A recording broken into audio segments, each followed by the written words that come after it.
Hey, Aman and Trey, are you guys ready? Yeah. Yep. All right. Good morning, everyone. Good afternoon, wherever you're joining from. Thank you for joining us today.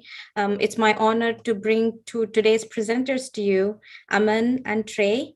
Aman is a senior technology architect for IBM's telecom and media labs, and he works closely with their clients' technical requirements to design and develop industry accelerators that showcase IBM's offerings, specifically AI analytics, blockchain, cloud.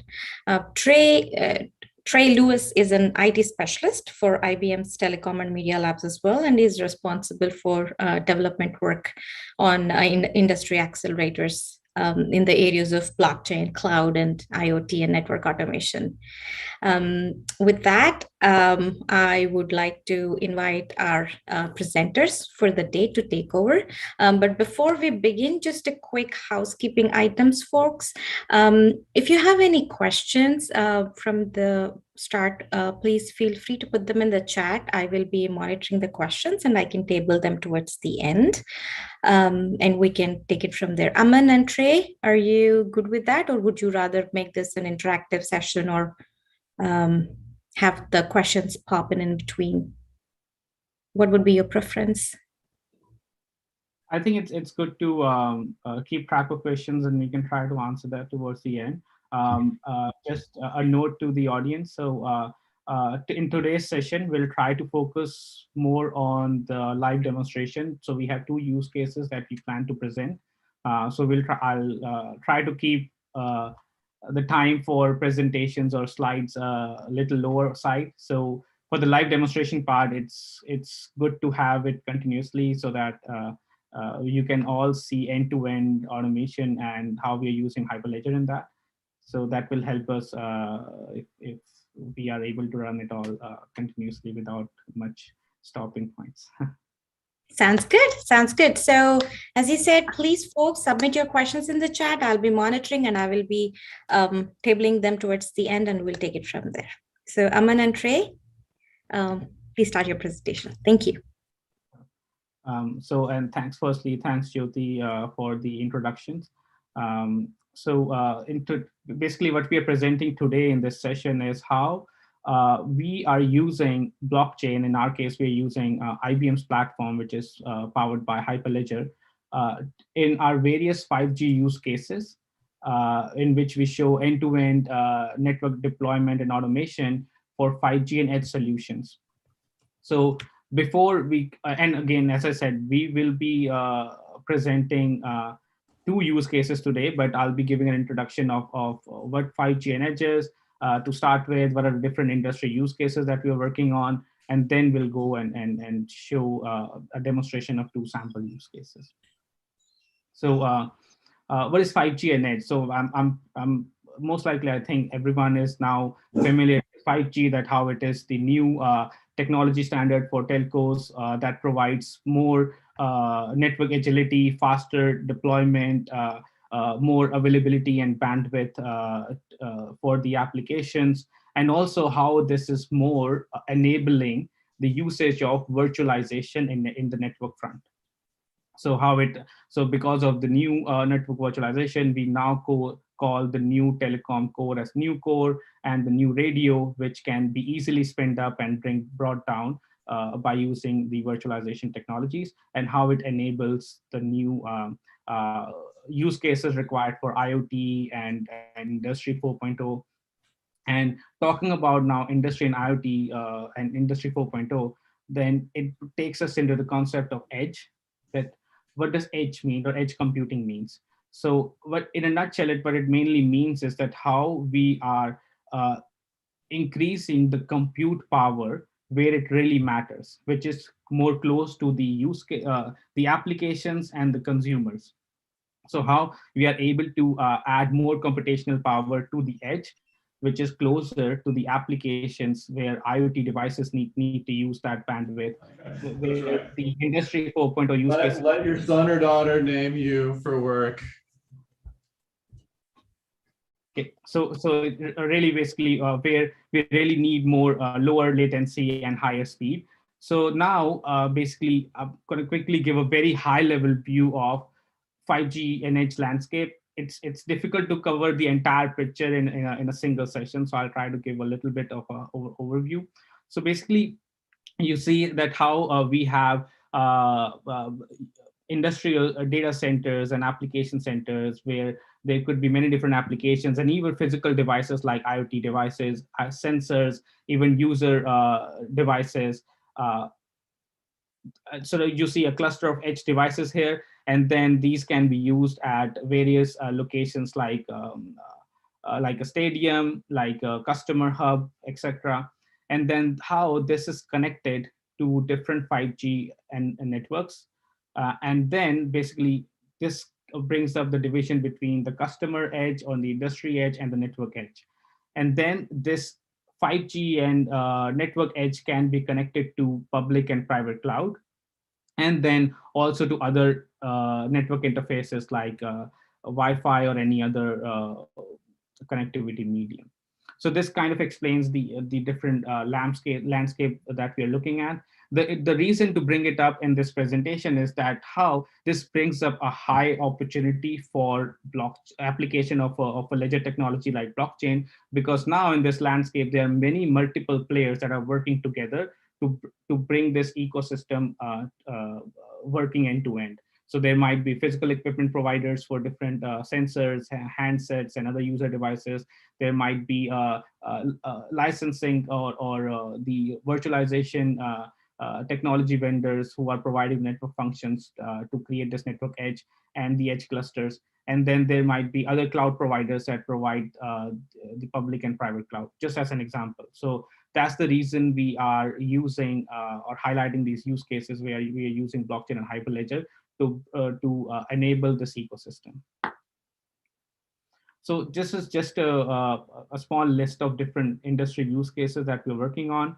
Spectrum management is a very good use case with 5G. As you know that the different spectrums available in different geographical locations are limited. So there's a lot of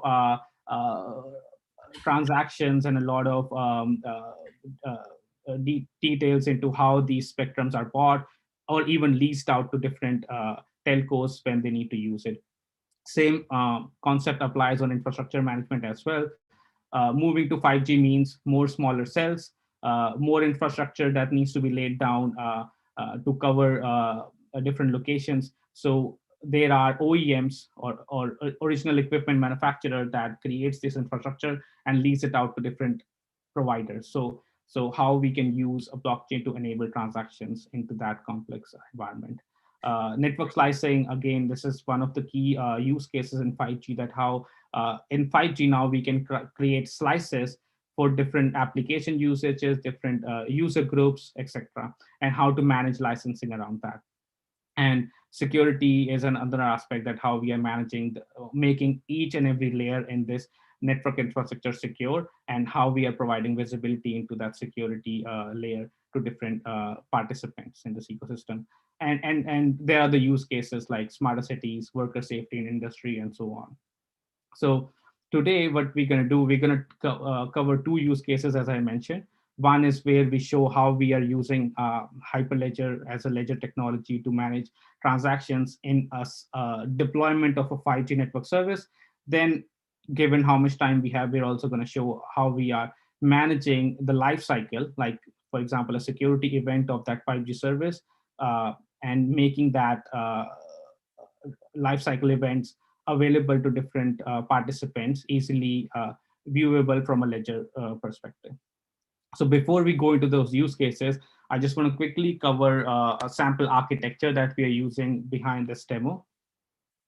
So as you can see in this, we have three portions. One is the CSP cloud, where we have the BSS and the operational components running. We have our network automation orchestration platform. We have our edge application management platform. And then how we are also integrating that with our smart, or I should say the smart contract logic that's running at the core of our Hyperledger platform. And then all this can be running on across a single or a multiple cloud which is in our case, we're using OpenShift to host as the Vim layer of that cloud. And then on the network cloud, we have the network core components getting deployed. And then we are also running a peer node onto that cloud so that we can get insight into those deployments and share that into the transactional database. And then at the network edge, we have the edge devices, sensors, user devices running, and also some of the network edge components. In this case, DU is actually part of a radio service that gets deployed onto the telco edge in our scenario. So this was just a high-level overview of the architecture that we are using behind this use case. So with this, I'd like to transition into our first demonstration that we want to show today. So the first demonstration use case that we want to show is around 5G network slicing. So think about 5G network slice as just an example of a network service that is getting deployed in our environment. So what you will be seeing is that how we are integrating our orchestration platform with a business service support system. In this case, that system consists of an order management platform, and on top of that, there is a service catalog. So new users can go into that service catalog and request for network services to be deployed. As that request is getting processed by the order management, it triggers our orchestration platform to deploy different components of our 5G network across different clouds. So in this case, we'll see a new 5G core getting deployed on which we'll do some slice configuration. It will connect it to a multimedia service. Then it will also connect the service to a radio service running on the network cloud and edge, and then to the transport layer, which is represented by a software-defined network controller here. So where is blockchain in this case? So as you see that we are basically doing a whole end-to-end supply chain of this network to deploy all different components. So there might be someone involved to do the physical setup before these clouds can be that come up live.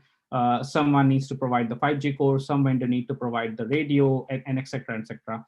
So as we are processing this network service deployment through the business process system, triggering the orchestration, we are tracking each and every event on Hyperledger. So on the when we run the demo, you will see that as these order is getting provisioned, as it is requesting for licenses for these services, how we are tracking transactions onto our Hyperledger system, and also how this can provide visibility to different players who are affected by this ecosystem.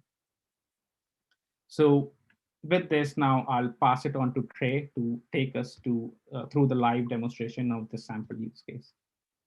Trey, all yours. Thanks, Aman. I'll take over from here.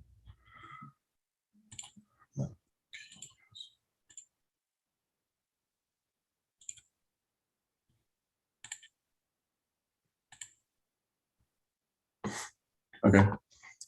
So first, we're going to start here on our orchestration platform.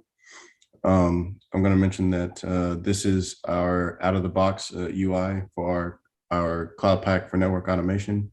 And what we're viewing during this demo is going to be the service designer portion of the Cloud Pak. So we're going to start off.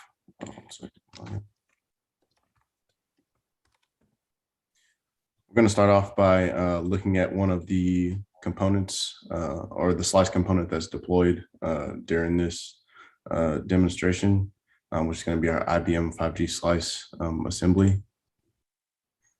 So these assemblies, we can, using our orchestration tool, we can create service design templates that we can then use later for network services.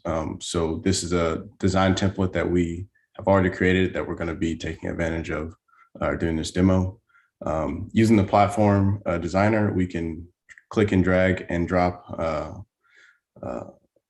from our network inventory functions and chain those functions together to create this service design template that we see here. Using this platform, we can also update and test these templates on the fly. And once they're tested, they can be used in our production environment to be integrated with our service catalog that we're going to see here in a second, where orders can be requested for new network services. So now I'm going to move over to our order capture dashboard. And before we get started, I'm going to mention that this is not a production UI, but it's a demo environment that we created to show a sample order management platform to demonstrate this use case. So I'm going to start with selecting our user. We're going to select John for this case. And we're going to enter a new customer name. We're just going to do new cust just for the sake of this demo.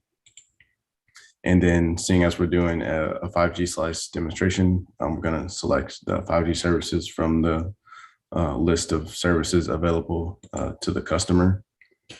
And we're going to select our city as Dallas for this new customer. And then below that, you're going to see the different network service options available for this user, that this user can submit a request to be provisioned. And today we're going to submit a silver network slice for this user. So we're going to click on submit here, and then we're going to confirm the submission request. And while this is submitting, what is happening in the background here is that we have integrated with IBM's order management platform called Sterling Commerce in the backend, and an actual quote is being submitted, which will be processed by the order management platform. And as the processing of this order is taking place, transactions are being recorded, and the creation of assets is being recorded on the blockchain by our Hyperledger platform. So we see now that the quote is successfully submitted, and we'll move over to our CSP dashboard. And moving over to this dashboard, I'm going to repeat that this is production and not a production UI. It's a demo UI that we use to showcase this demo. And we also use this UI to show the different viewpoints of different vendors that could be working along with the CSP.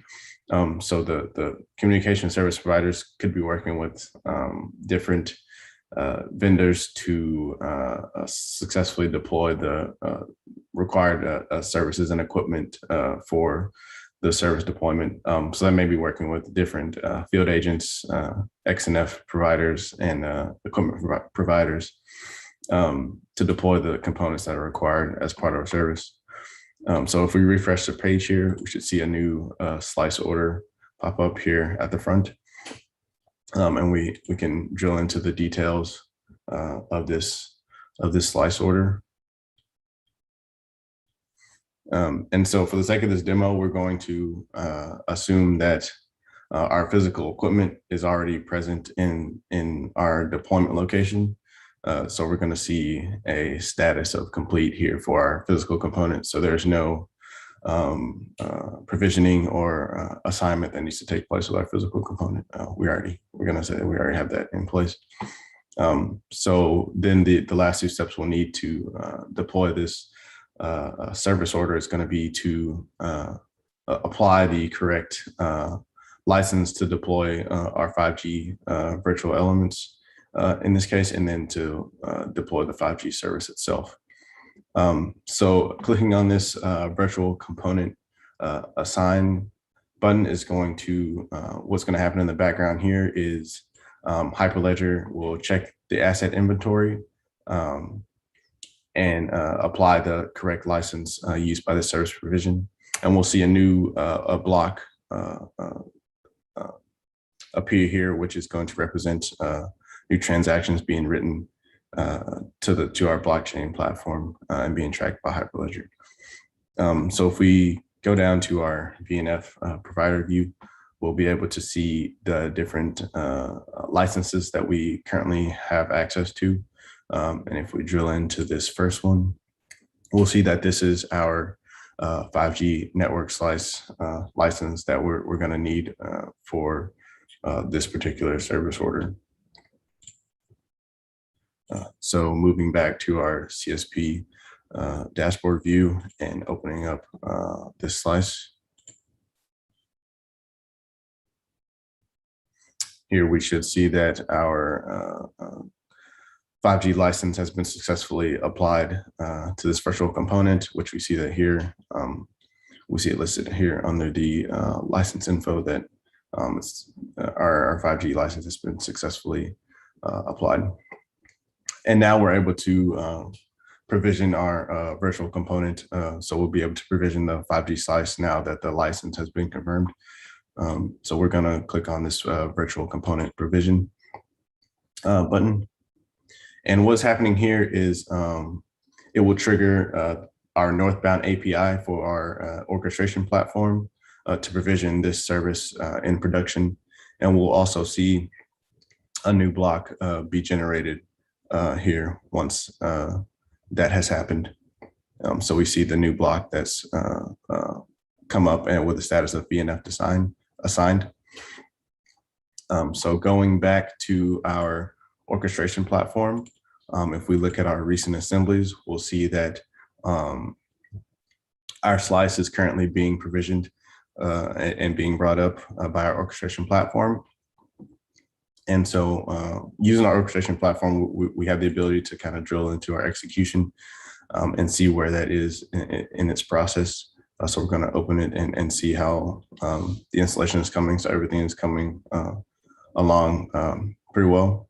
And as part of this 5G service, we're deploying containerized 5G core and user plane to our OpenShift platform. So if we come over to our OpenShift console here, we'll see all of the pods that have been spun up as a result of this service deployment. You can see all the pods here and that they've been created just a minute ago and less than a minute ago in response to the deployment by our orchestration platform. So if we return back to the platform, we see that here everything's been successfully submitted. And another thing we can also do during this deployment is track the network events using our assurance platform. So I'm going to come over to our NetCool platform, and I will need our slice name. And so I'm going to enter our slice name here in our event viewer. And here we'll see all the events that were generated as a result of deploying this the service order for this 5G slice. And here we also are able to view the topology that was created by this network service. So if we again paste in our slice name and drill into view topology, we'll see the topology that was created for this service. We'll see the different components that were deployed and how they were connected to generate this and complete this service order. So to kind of summarize what we kind of just went through, we started off by requesting an order, a customer requesting an order from our service catalog.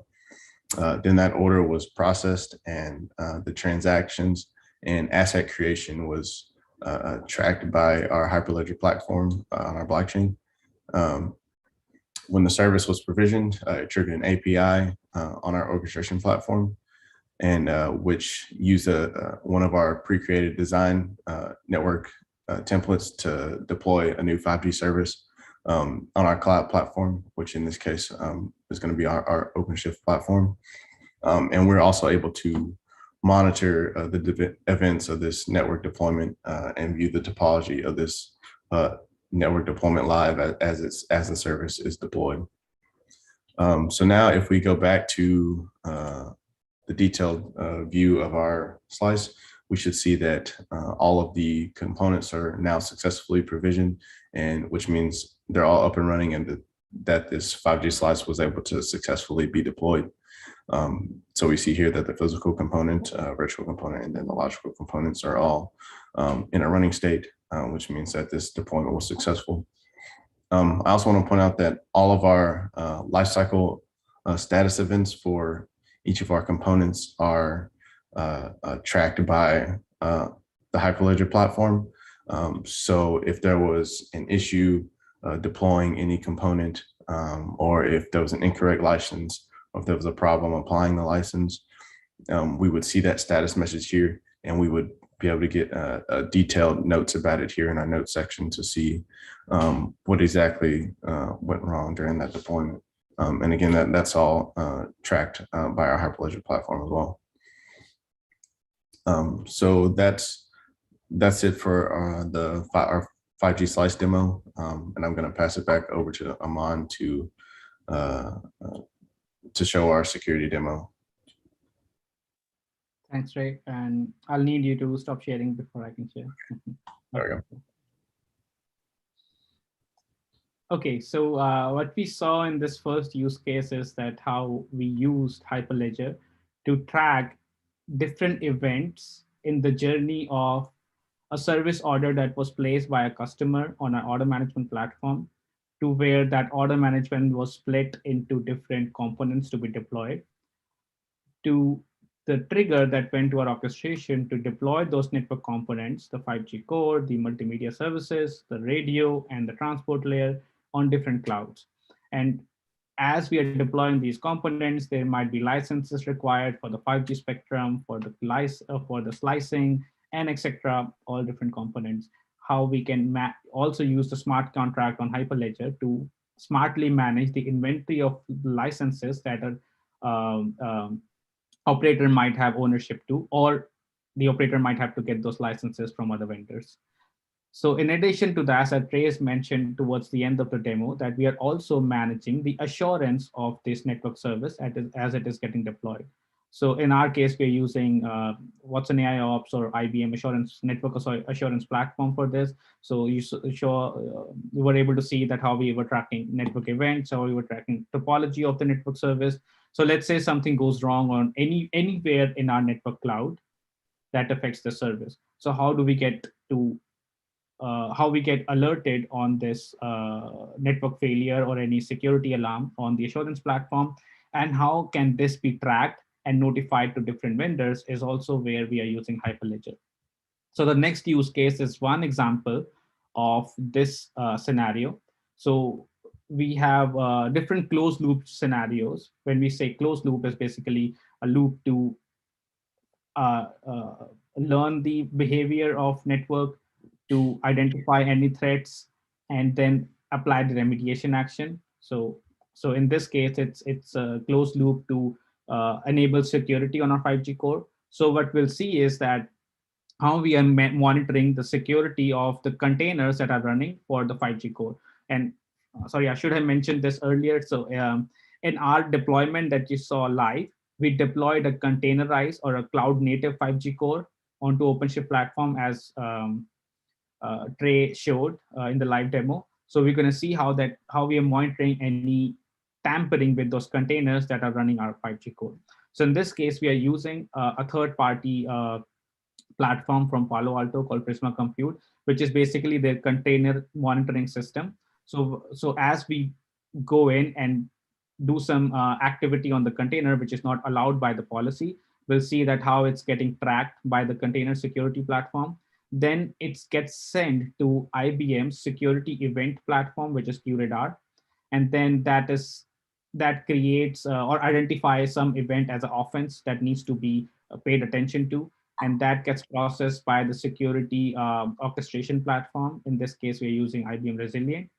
And then the security orchestration platform sends a recommendation to our network orchestration that, hey, we see a security threat on this particular container of this particular 5G core.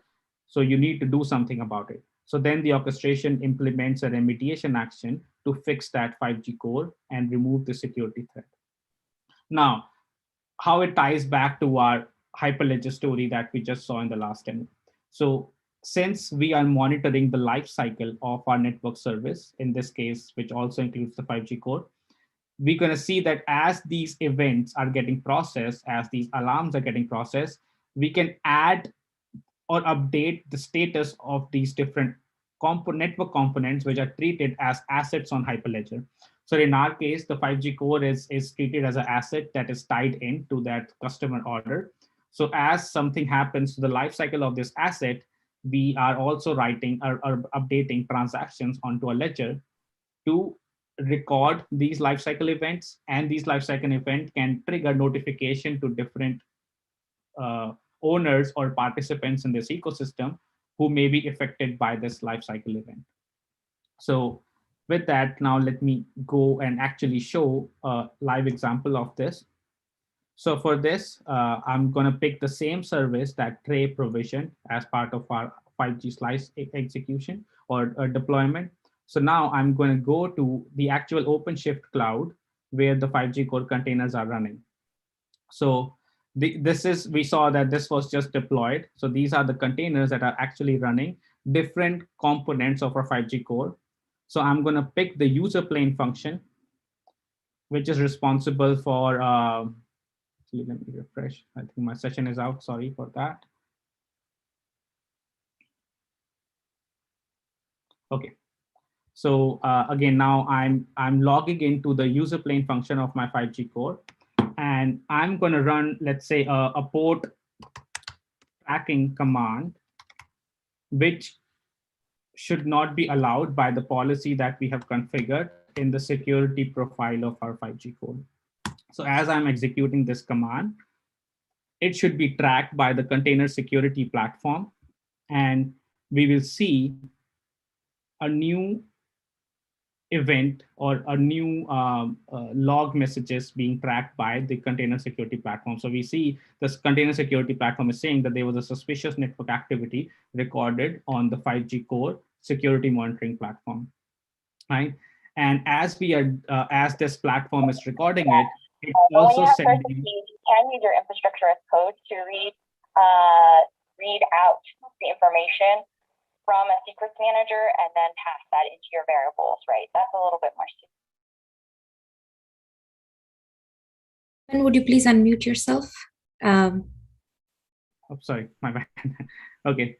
Yeah, so we can see those log messages are also being sent. Prisma Twistlog is basically the security platform name. So we are seeing that the platform is sending log messages to our QRadar, which is basically our security event monitoring system. And as these log messages are getting assessed, if something is flagged, it creates an offense. So here I can see that this is the new offense that just got created. It says there was a container command on the 5G core that was blocked by our security platform. So if I refresh, then I'll see in a matter of maybe a minute or two, because this is all live, I'll see that it's also creating an incident onto a resilient platform then. So I'll just wait for that to happen. It may take a minute or two. So basically what it'll be doing is it's trying to process this offense, and based on the learning that we have provided, it's going to recommend an action that gets sent to our orchestration platform to make some change on our 5G core. So if I go back to my offenses, I can see that there is a new flag that it says incident created to be processed. So if I quickly open this incident link,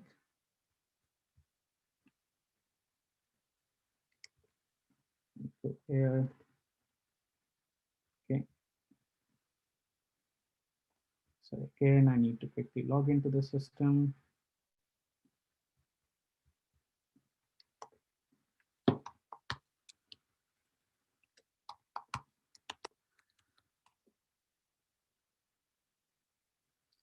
Okay, so now I'll be able to see the details of the incident that was processed and what recommended action was sent to our orchestration platform. So it looks like it's already completed. So we can see here that it actually suggested our orchestration platform to migrate that container to a new location, which is more secure from the one that's affected. So now if I go back to my orchestration platform, I can see that it's already running that upgrade on our 5G slice service. And in the upgrade, it's actually executing the process of migrating, like taking down the 5G core from the current location and migrating it to another cloud. So it's actually deleting it from one location and creating it on another cloud. So basically what we are trying to explain here is that how this whole closed loop was able to detect a security threat onto our 5G core, uh, and then also apply a particular automation to uh, identify the right resolution to the security threat, and then send a trigger back to our orchestration to apply this automation to, in this case, migrate the container from the affected location to a new one.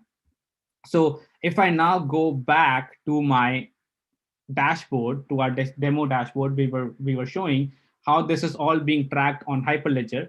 Now, if I open the details here, I'm able to see a new update on the same customer order that we saw in the last demo. So here now I can see, because as we were processing this lifecycle event, we were also recording transactions on a Hyperledger.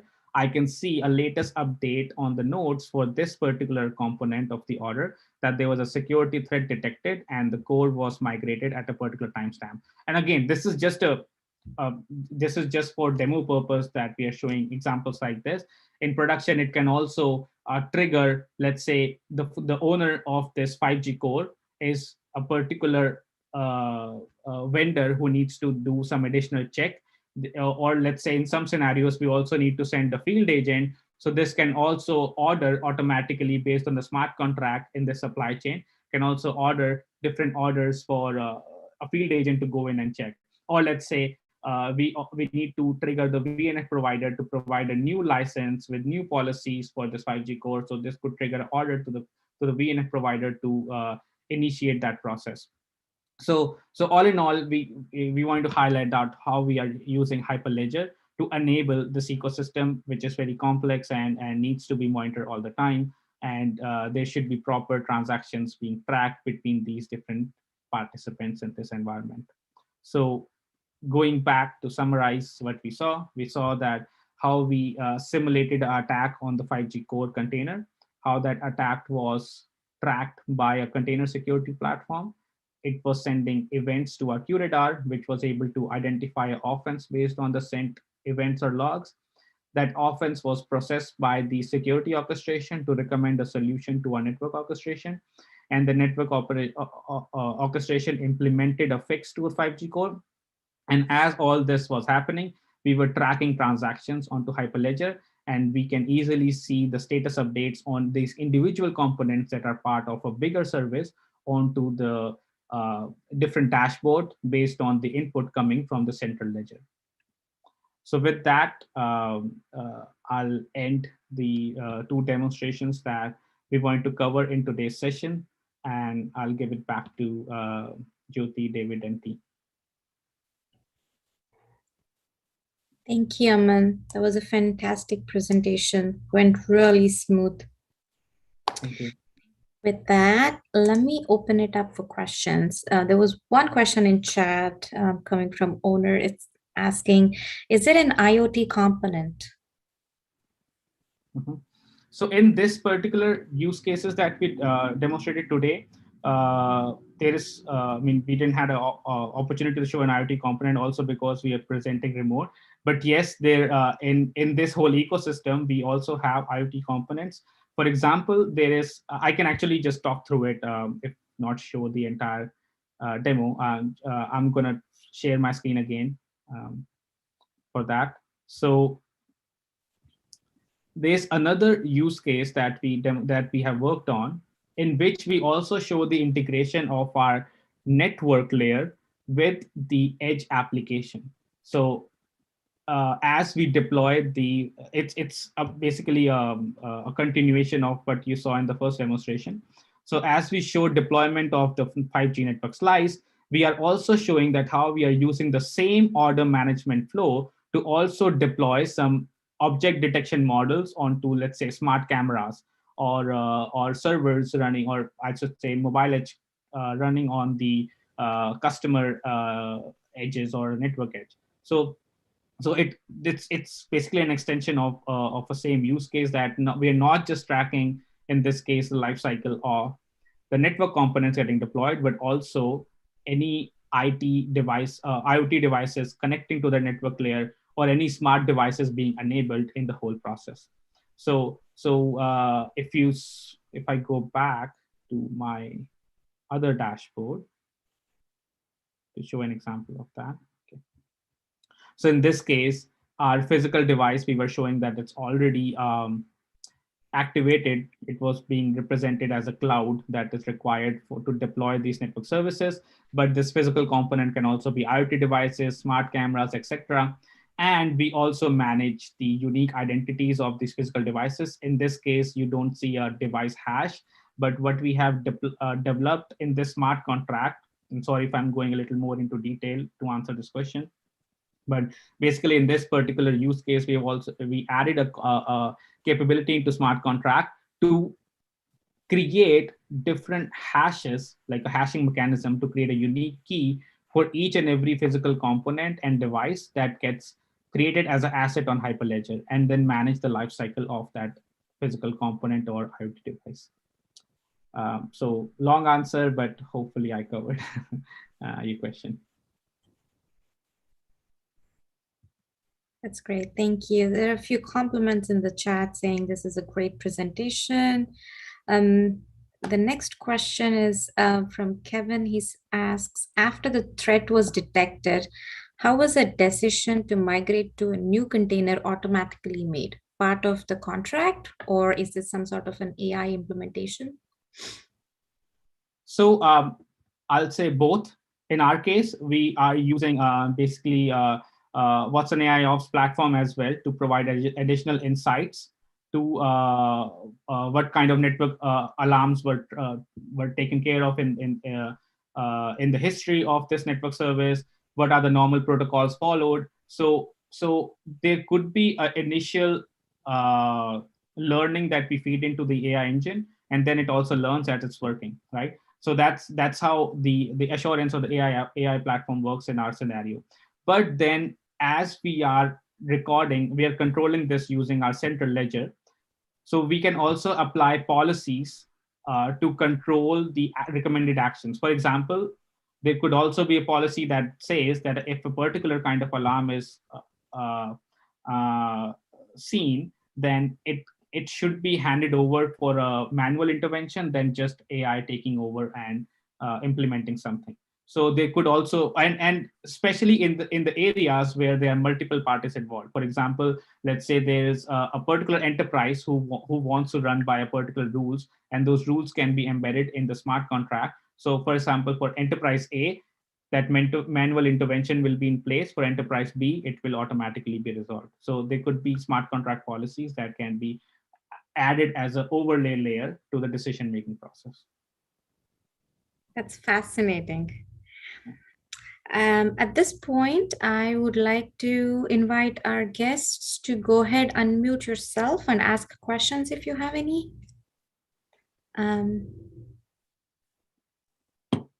Okay, while others are thinking, let me ask you a question. So order process management is a fascinating use case for implementing blockchain, and I can't help myself asking, is there a thought to also incorporate payments in this process on blockchain or using some of the other emerging technologies?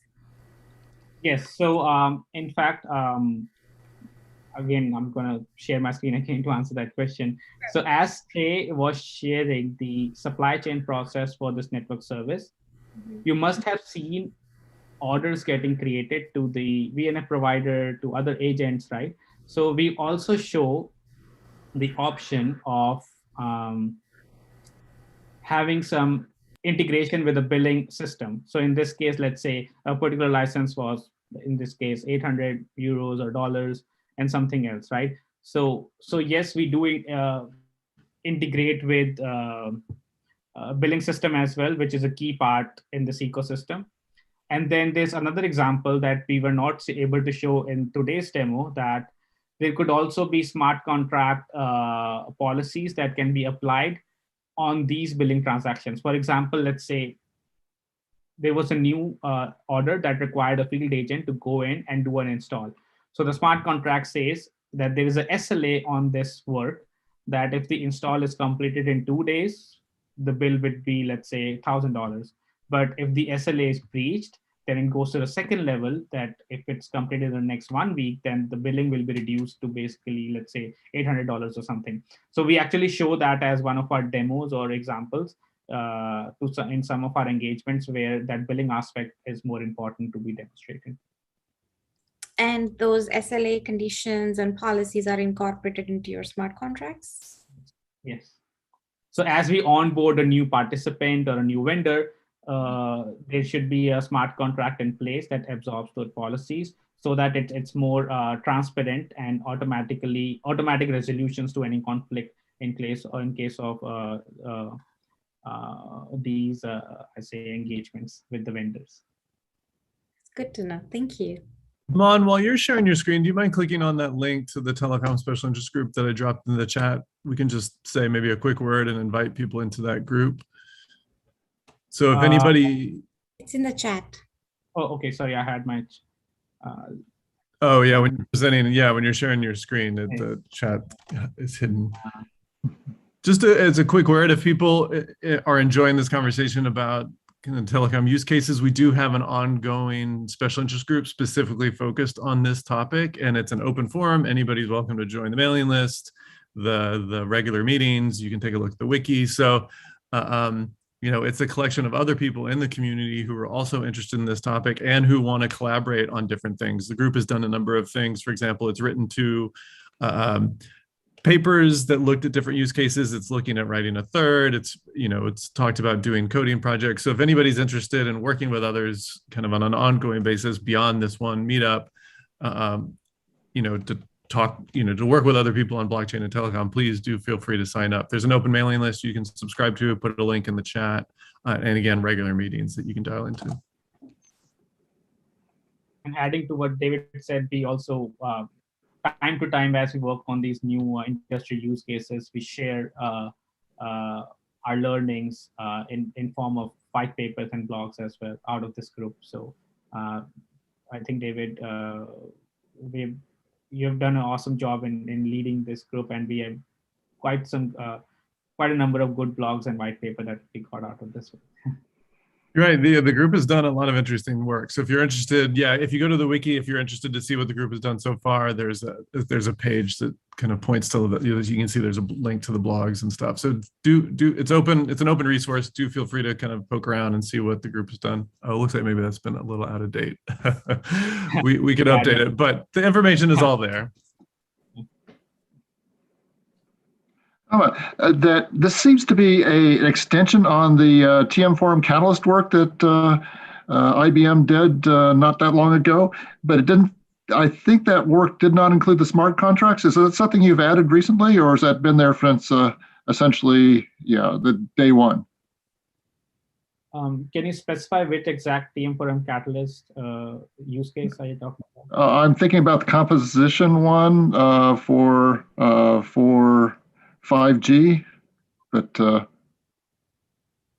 if it's not appropriate or not applicable, that so there, I myself participated in two TM Forum Catalysts for blockchain. So the latest one we worked was actually around infrastructure management catalyst, and we used the same Hyperledger platform in that as well, and it did include smart contracts. Okay, I missed it then. Yeah, to be honest, I cannot see how a good use case can be implemented, and just my view, without a nice smart contract in place. So going back to this, we actually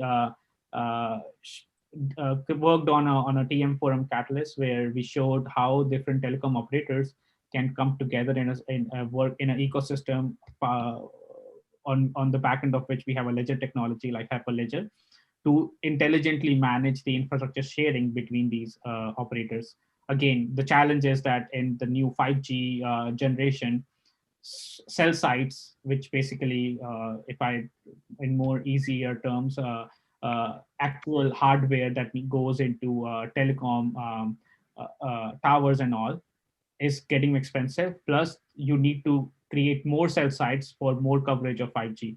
So it's getting more expensive. So sometimes infrastructure is created by equipment manufacturers or OEMs, or we also call them NEPs, network equipment providers, and then it's shared among different operators. So it's a very nice industry use case where Hyperledger or blockchain can be used to make it easier to do the transactions in that sharing. And spectrum management is another similar use case.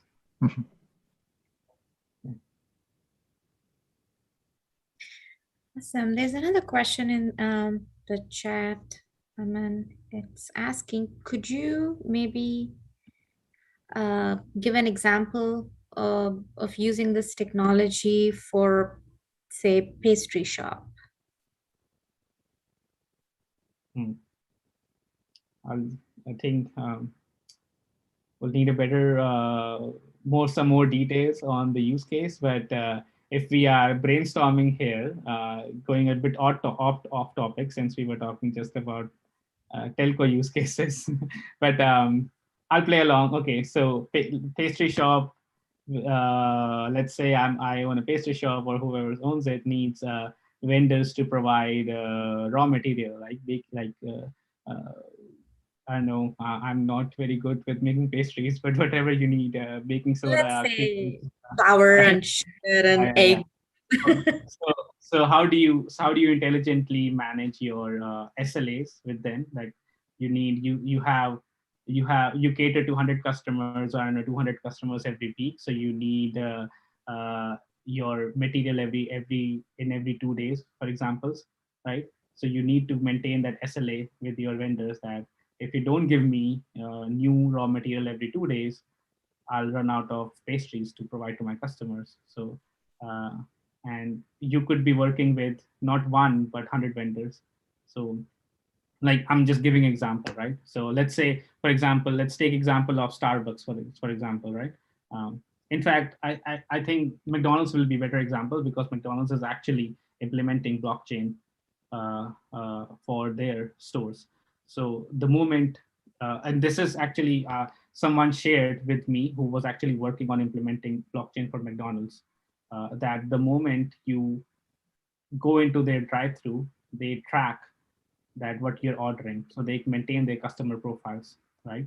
So maintaining customer profiles, what they order, to give an idea of what kind of demand you have in different stores, to how much raw material you need to provide in different stores. All this is very complex. So you work with different vendors who are analyzing the data for you. You work with different vendors who are providing the raw materials for you. You work with different participants who are involved in the customer profiling. So again, the ecosystem grows and it's getting complex. So how to manage contracts, how to manage policies and SLAs in this ecosystem. So it all come down to supply chain aspect, right? So how you're managing that is where you need a ledger, and smart ledger is where we are going with Hyperledger. I'm sorry, I got a little carried over with that question, but it was not my forte to go off telco topics, but yeah, good. I made an honest attempt. Yeah. No, that was a good explanation. Is the following question from Brian? It says, if assurance events are logged, are there any transaction scalability issues? Like in a large network, millions of events could be happening, right? So especially during a large outage. So have you seen any scalability issues? What have you pushed through from a threshold standpoint? I'll again go back to my presentation for this. Hopefully it's okay. So so yes, there are concerns around scalability of different blockchain peers that we deploy. So the bigger the ecosystem, the more transactions you get to record on your ledger. So I don't have the numbers with me right now, but on the IBM platform, we do test that how many transactions per seconds or per millisecond are being supported by a particular blockchain node with a particular compute size, right? So based on that, normally the planning is done. again, I will not, I'm not, I don't think I should answer any production questions because I don't work on productions. We work on industry accelerators and developing these innovative use cases. So I don't have the right numbers for a production example. But basically, the point of this architecture and highlighting how we have a blockchain peer node on the CSP cloud, then a blockchain peer node on the network cloud, and then optionally a peer node on the network edge as well to facilitate the easy scale up and scale down on the transaction to be recorded and at these different stages. So, for example, if we are adding more capabilities on the network cloud edge, and we need to add more compute power to record more ability to record faster and more transactions, then we can add more blockchain periods to provide that additional computation power and attach it to our core Hyperledger platform to be able to record those transactions. Hope that answers your question. All right. We have the next question we have in chat is how many copies of the actual blockchain ledger are needed? Like to participate, does every user need to have a native copy or because they're so big, certainly not on edge devices, right? And this question comes from. This is a very, I'll say more of a functional and technical question on the type of ledger you are using. I know different ledger technologies use different kind of mechanisms. Somewhere it's more central. Somewhere you have a copy of every transaction with every participant.